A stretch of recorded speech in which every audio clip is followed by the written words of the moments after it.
immaginare che lui possa diventare il vice segretario della Lega federale mi sembra un'ipotesi quantomeno suggestiva.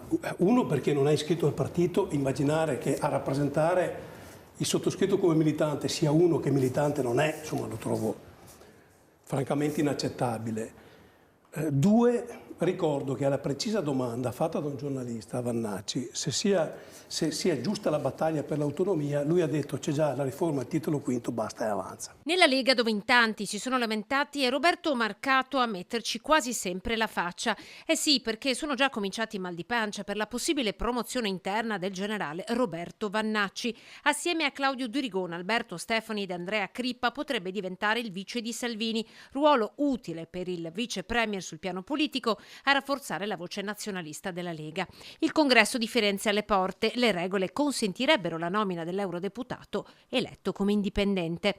Una notizia per il Veneto leghista difficile da digerire, chiarisce Marcato in diretta a Focus, che aggiunge un tassello al puzzle. Stiamo facendo una battaglia ideologica, politica, valoriale contro il riarmo, contro quegli 800 miliardi per riarmare i singoli stati dell'Unione Europea.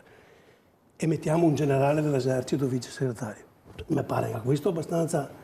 Cioè, che messaggio diamo? Siccome noi abbiamo perso una montagna di voti perché abbiamo annacquato la nostra identità, questa sarebbe l'ulteriore colpo a un'identità già di per sé sbiadita. Così Roberto Marcato in diretta. Contemporaneamente Roberto Vannacci rilancia la trasmissione con questo screenshot che fotografa uno dei messaggi arrivati e trasmessi, un elogio al generale.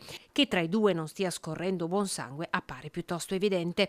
A rischio ancora una volta la fedeltà al nazionale della Liga Veneta, quella che più di chiunque altro vede messa a rischio la propria identità. Si è parlato anche di possibili uscite dalla Lega proprio in polemica con questa possibile scelta. Non riesco a capire come si può far coincidere e convivere la mozione di Stefani per un ritorno identitario del partito con la figura di Vannacci. Quindi l'ipotesi a cui lei fa riferimento è un'ipotesi assolutamente verosimile.